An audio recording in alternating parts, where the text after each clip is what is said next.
Thanks, Jeannie.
Is that water or coffee, Lisa? It's water, but do you like it? I have. Yeah, I've I'm had a doing lot them. of coffee. It's 9:30 here. Oh, yeah. We need a little bit more than you. Mhm.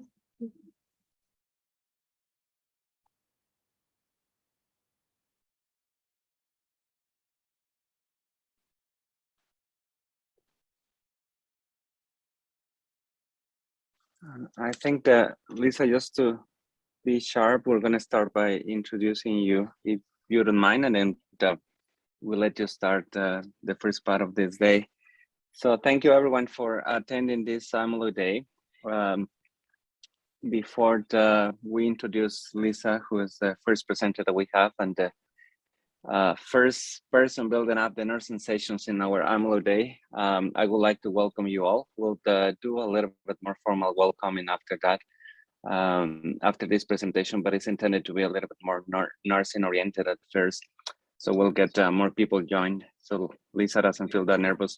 So what we're gonna start doing today is trying to raise awareness from what amyloid is and all the different aspects of amyloid. We included this year nursing sessions, but also pharmacy related, geneticians and pathology, just trying to raise awareness of the disease and the fact that sometimes the diagnosis is not that easy, and it comes with a multidisciplinary approach that is not only physicians, hematologists, or cardiologists, neurologists. It's a bunch of people that help us with this. So as such, we're gonna start with the nursing session first, and it's meant to be a little bit more interactive, and it's gonna be the same for the other presentations. We have most of the people presenting live today. We have only one recording. So this year is also new, the fact that we are CME accredited. So you're going to get 6 hours credits for the Royal College of Physicians, which is good. And we'll be sending you the certificates after the meeting, as well as some evaluation forms. I would like just to present something really quick, just to, can I share my slides, I guess? Just for a second.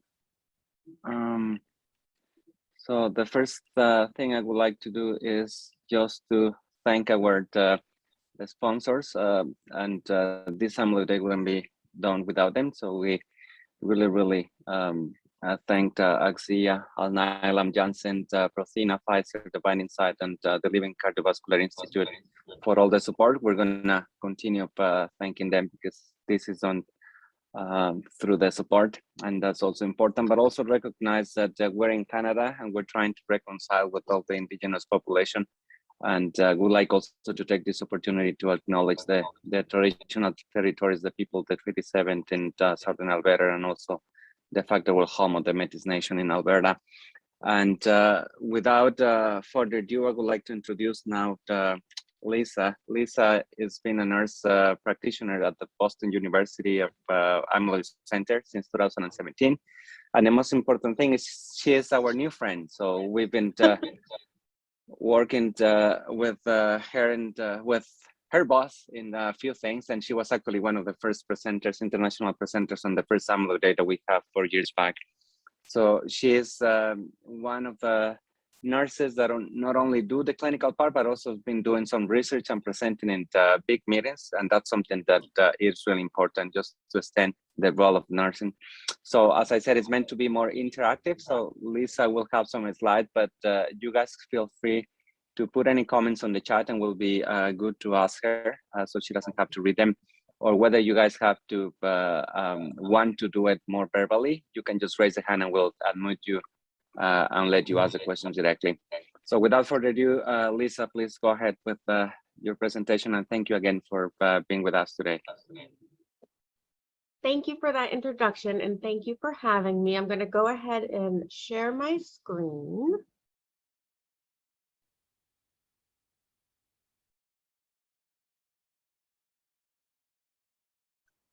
Okay. So what we're talking about today is really the common trials and tribulations. And I'm not talking about clinical trials in terms of academia. I'm talking about actual trials of seeing these patients in your clinic, and then things that we can do about them. As Dr. Zapata said, it can be super informal. I have slides because I was afraid at 7:30 in the morning no one would talk. So I made slides just in case, but you guys can interject. I built them off of what I see in my clinic. So what you guys see might be a little different, and I'm happy to, go over that as well. So the objectives are to identify common challenges and care of amyloidosis patients, and then recognize symptom assessments as well as nursing interventions to improve them. I want you guys to use me as a soundboard. I work only in amyloidosis. I do all amyloidosis all day, every day. So please feel free to ask me any questions about different types or anything. And then please, please, please be having coffee or tea. I know it's early there. It's 9:30 in Boston, so I am already clearly well caffeinated. Okay, so a lot of this is going to be talking about symptom management because that is what I feel like a lot of the nursing staff, PAs, nurse practitioners are dealing with. You're going to hear from other presenters who are going to go over staging and pathophysiology, but we're going to really get into the meat and potatoes of how to make these patients feel better. So amyloidosis is a systemic disease, regardless of type. If we're talking about AL, hereditary TTR, wild type TTR, APOA4 amyloidosis, it's multi-organ, which means you're going to get a multitude of symptoms to go along with it. And that is really where the nursing staff in mid-levels can kind of step in. This is a list based on organ involvement, because the symptoms are all due to the organ dysfunction. You don't have any symptoms of having, 10% plasma cells in your marrow. You have symptoms because you have heart failure, gastrointestinal involvement, hepatic involvement, peripheral neuropathy, renal involvement. So that is how I kind of targeted this talk, is to go through each system and then the common symptoms that we see and then what we can do about it. If there's anything that's not on here that you guys want to go over or ask about, like I said, please interrupt me. A big focus is going to be the autonomic nervous system, because I feel like it gets not the attention it needs, and you need that for everything. If you have autonomic dysfunction, you can't eat, you lose weight, you can't have a bowel movement, you can't urinate, you can't swallow. So that is going to be a huge focus today because it really affects our patients, and it's a big problem in hereditary TTR and in AL amyloidosis as well. Okay, so soft tissue stuff. Soft tissue is when amyloid deposits in the soft tissues. So it really likes to deposit in the retinaculum, causing carpal tunnel. It deposits in the ligaments of the spine, causing spinal stenosis. It loves the tongue, causing macroglossia. You guys have probably seen the big tongues of AL amyloidosis. So, and again, it's something that doesn't get a lot of attention. So if you guys are seeing these patients for stem cell transplantation, the biggest thing is to always look at the tongue. You know, we're all wearing masks, so you can easily miss a big tongue. So as a nurse, I look at every single tongue to make sure they don't have macroglossia, because they really need anesthesia consult prior to stem cell transplantation, and they need you know, an emergency plan in place prior to stem cell transplantation for airway. If you're seeing patients in hematology oncology and they've got a big tongue, refer them to ENT. They probably need speech and swallow evaluation.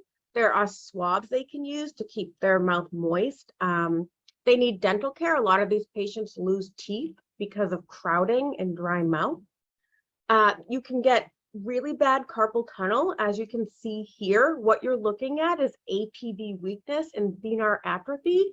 I've had so many patients lose their inability to write, button, play guitar, play clarinet, because no one referred them for carpal tunnel release earlier.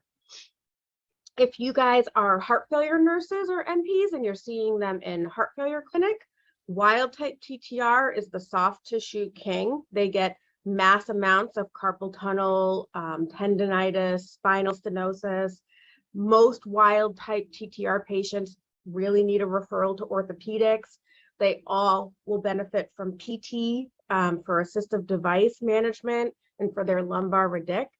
I think a lot of people feel like primary care should be doing a lot of this, but the primary care is not going to know that wild type TTR always has soft tissue involvement. They're not going to know that in AL amyloidosis, macroglossia is a big deal. So it's really up to us to kind of facilitate those referrals to other specialists, because as Dr. Zapata said, it's, you know, multidisciplinary is kind of what makes the world go round for these patients.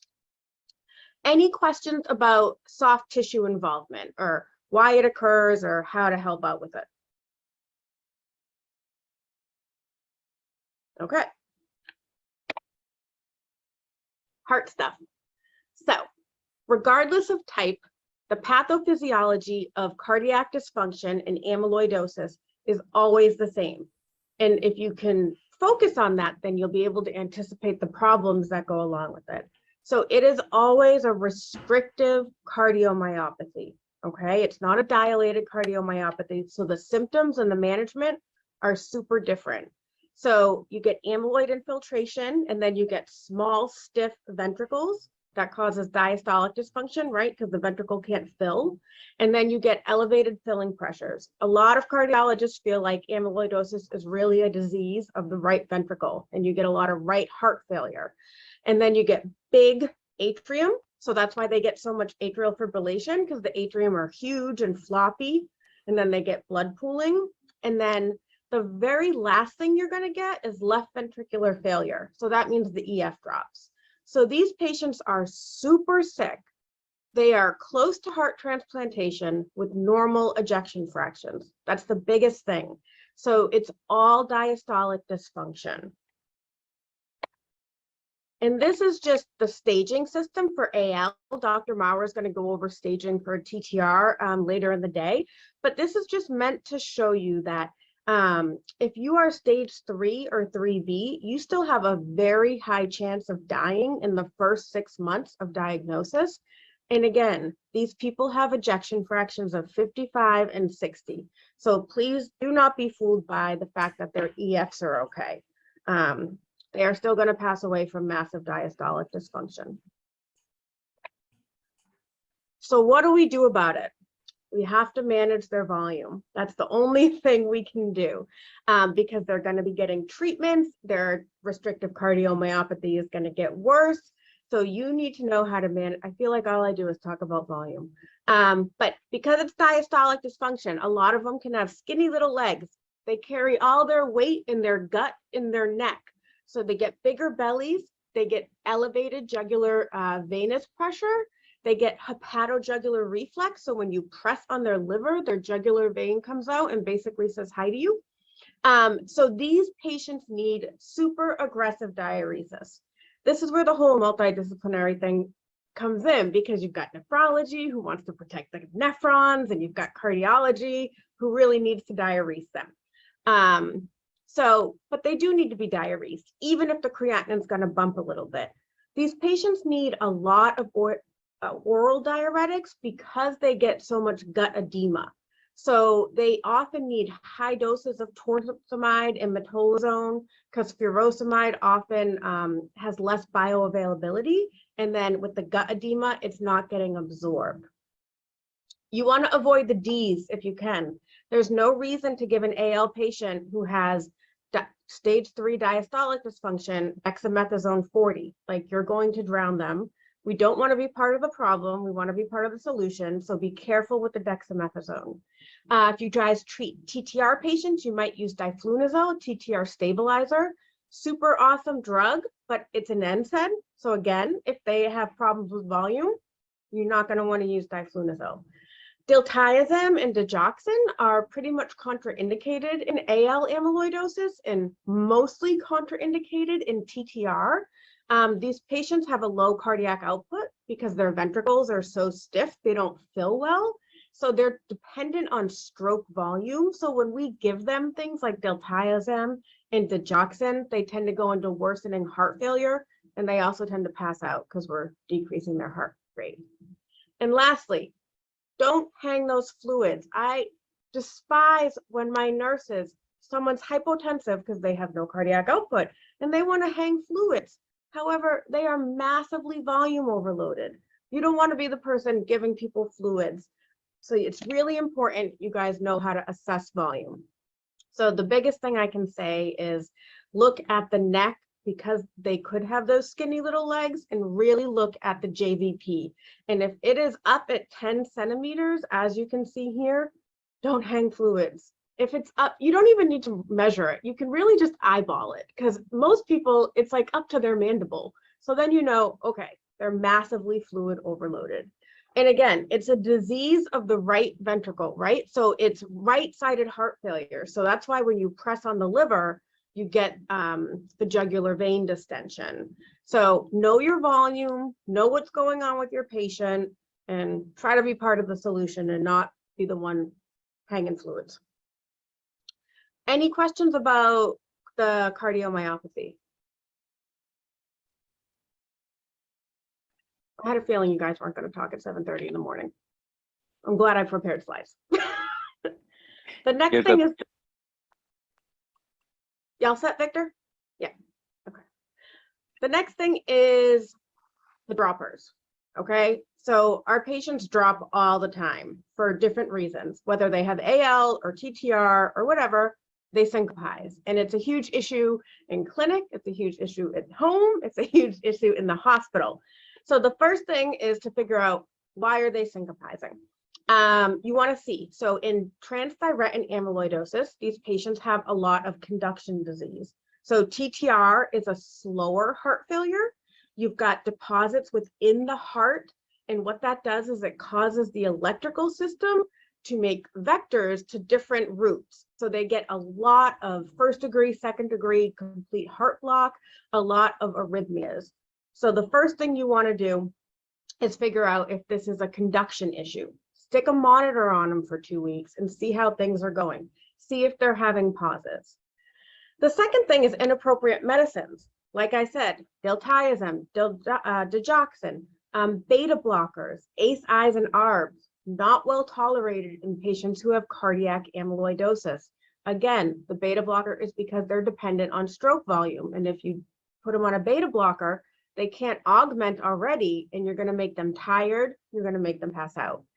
ACEIs and ARBs, you know, losartans, lisinoprils, often patients are put on those for many different reasons. But again, in cardiac amyloidosis, it causes pretty significant orthostatic hypotension and they pass out. So this is very different from goal-directed medical care for regular heart failure. Basically, anything you would do in regular heart failure clinic, you don't do for patients in amyloid heart failure clinic. And then the biggest one is autonomic dysfunction. They stand up, they can't mount a blood pressure, they pass out. The easiest thing you can do to prevent syncope, hospitalizations, hemorrhages, is to take orthostatic vital signs. It is the best advice I could give anyone who works with amyloid patients. Take their vital signs, because sometimes when they're sitting there, they can be 110/70. But if you have them stand up, I see people drop into the 60s all the time. And if you're prescribing any new medications, you probably want to know if they're dropping into the 60s. Also, there's things we can do about it. You can give them medications to make their blood pressure come up. Midodrine, droxidopa, or meds we use here. There's another one called fludrocortisone, but we tend to avoid that because it causes volume issues. You can try to do behavior modifications. Most patients I know hate thigh-high stockings, and they really hate the abdominal binder. But if you have someone who can't even sit up because they're so sick in the hospital from autonomic dysfunction, you can use those. Again, you want to be careful giving fluids for hypotension because it can be due to significant cardiac involvement. So unless you really think they're dry, be careful with the fluids.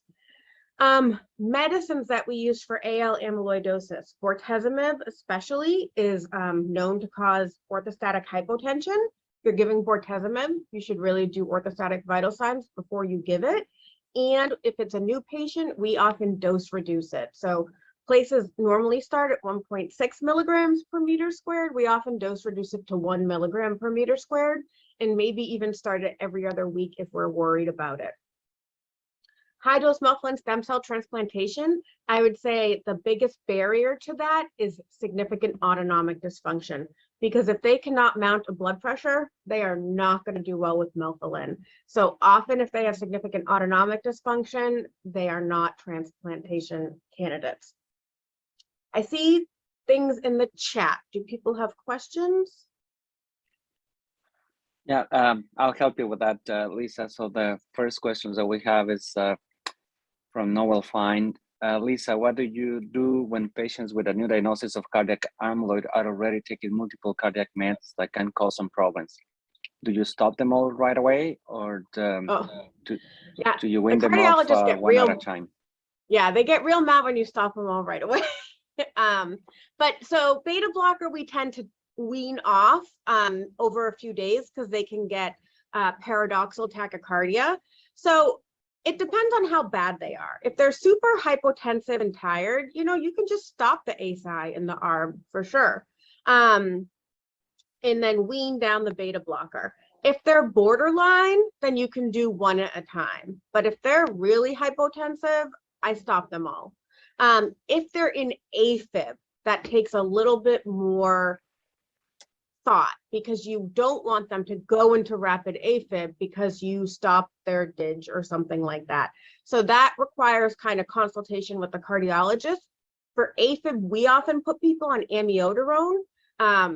It has a lot of side effects, but in amyloid cardiomyopathy, it is super well tolerated, and it really helps control their rhythm and rate. So if they have AFib, then I would tweak it with cardiology to make sure we don't send them to the ER and RVR.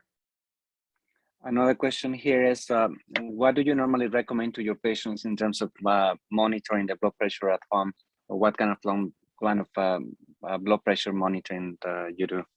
Yeah, so if people have autonomic dysfunction, I have them do it every day, laying down, sitting, and standing up.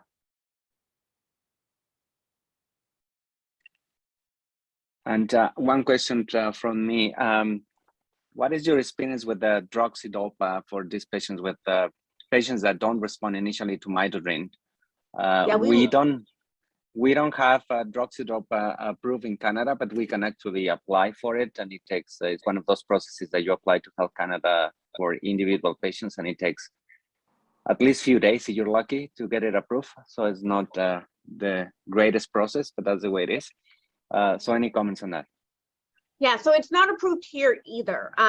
We presented it at ISA. We had 6 people, and we love droxidopa. The problem again is getting it approved, but we're gonna write up our experience, and hopefully that will make it easier to get it approved, but it works super well. It doesn't cause supine hypertension, which I love, and it doesn't cause fluid overload, and you can really titrate the dose up or down because it has a very large, unlike midodrine, it has like a larger therapeutic window. So we have had great luck with it, and we use it with the midodrine, and you know, then once they start to get better, you can start to taper down those things. And I don't see more questions. So you have Okay. any more slides? Otherwise, we can make some questions free. I got slides. We're talking about swollen people, part 2. So the first reason they're swollen is because they're cardiomyopathy. The second reason is because they have nephrotic syndrome, because they have AL amyloidosis or ApoA4 or gelsolin in their glomeruli, causing them to leak protein. I gave you guys a super nice picture of foamy urine here for your early morning experience, because that's how we know these patients are having protein in the urine. You ask them, does their urine look like the head of a beer? They say yes, then they've got nephrotic syndrome. So biggest thing with nephrotic syndrome is they get massively volume overloaded. People come to me and they have edema up their back, massive anasarca, massive ascites. So with these people, again, the salt and fluid restriction is huge. They might have low blood pressure because they also have autonomic dysfunction. Please, again, don't give them too many fluids. They also need aggressive diuresis. And if their blood pressure is low, they might need blood pressure support like midodrine in order to get the appropriate torsemide. With these guys, because of the nephrotic syndrome, they get massive hyperlipidemia because the liver senses the decrease in the protein that's being urinated out, and it starts pumping out lipids. So you've got to monitor their lipids, especially if you're going to do stem cell collection. They can have triglycerides of 1,200, 1,400. And if they're over 400, we won't collect them because they'll actually clog the collection machine.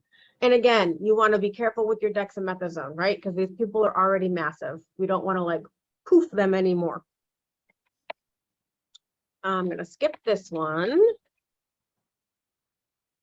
Hepatic and GI. So in hepatic amyloidosis, the waistband is down, the liver can be down to the waistband. So this is a huge liver right here. So these patients get isolated alkaline phosphatase increase in conjunction with hepatomegaly. If they don't have hepatomegaly and they have ALK phosphs of 200, it probably is hepatic congestion from heart failure and not liver involvement. So when you're assessing these people, you want to start feeling for the liver from the waistband up, because if you start under the right costal margin, you're going to miss it. And a big liver hurts. It stretches the liver capsule. The liver capsule is not meant to be stretched down to the waistband. It can cause severe abdominal pain, nausea, vomiting. So you have to be on top of all that stuff if they have hepatic involvement. And then also you want to check for splenomegaly, because during stem cell transplantation, we have had a couple of people have splenic ruptures, and that didn't go well. GI involvement, you really want to try to protect their GI tract. So they can get a lot of GI bleeding. You want to be careful with the meds that we give, especially melphalan is really GI toxic. Cyclophosphamide and Cybor D. Sometimes patients handle it better IV rather than PO because of the nausea. And again, diflunisal for TTR is an NSAID, so you want to be careful with that as well. Questions about that? Yeah, there is one question from the audience. Do you have any tips for patients with early satiety and easy bloating with meals? Yeah, early satiety is the worst. They get so bloated, they can't eat, they lose weight. So for these people, you want to do the grazing process. So whatever they find appetizing, super small meals, multiple meals throughout the day.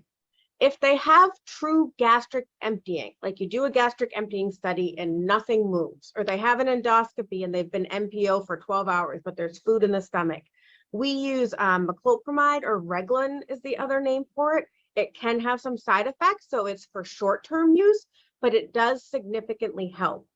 The last thing I'll say is they can get that with amyloid in the gut or autonomic dysfunction, and they can get small intestinal bacterial overgrowth. And so then you can treat them with a antibiotic that only works in the gut called Xifaxan for 2 to 4 weeks, and that tends to help. If you can't get Xifaxan, you can use other antibiotics as well, like neomycin or Cipro as well. But the Xifaxan is because it only works in the gut, so you don't get systemic side effects.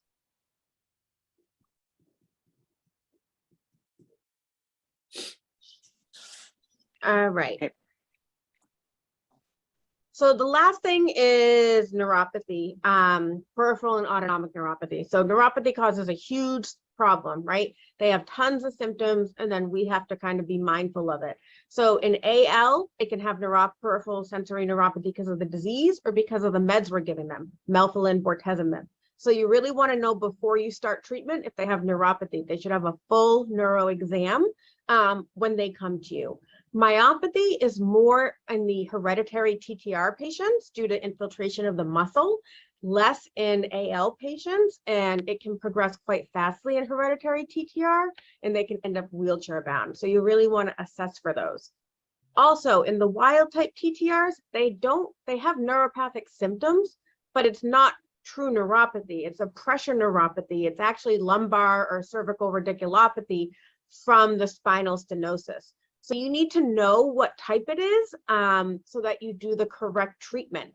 Because if it's radiculopathy or spinal stenosis, they're going to ortho, they're getting steroid injections, they're doing PT for lumbar stretching. And if it's true neuropathy, you're doing gabapentin, pregabalin, lidocaine patches, and you're sending them to a neurologist rather than an orthopedist. So it's really important to understand the different types. If you can't tell on exam, usually spinal stenosis radiculopathy is asymmetric on exam. But if you can't tell, you can get an EMG nerve conduction study. In fact, if they have peripheral neuropathy at the outset, you probably should get that anyways first. Oops, sorry. Questions about that?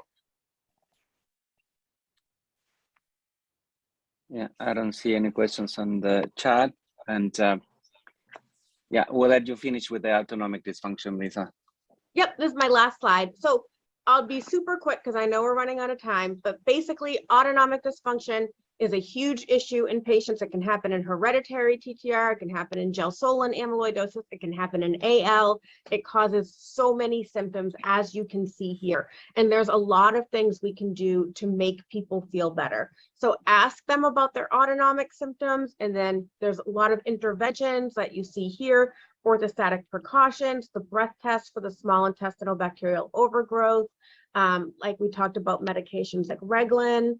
For the bladder, they get a lot of inability to void. So you want to look at their meds, make sure they're not on medicines that can make that worse. They have to do bladder training. They actually end up doing straight catheterizations, which is not great. So just to be aware of autonomic dysfunction and know it's a huge problem in all types of amyloidosis. And there's a lot of little things we can do to fix it. And I will stop there. CME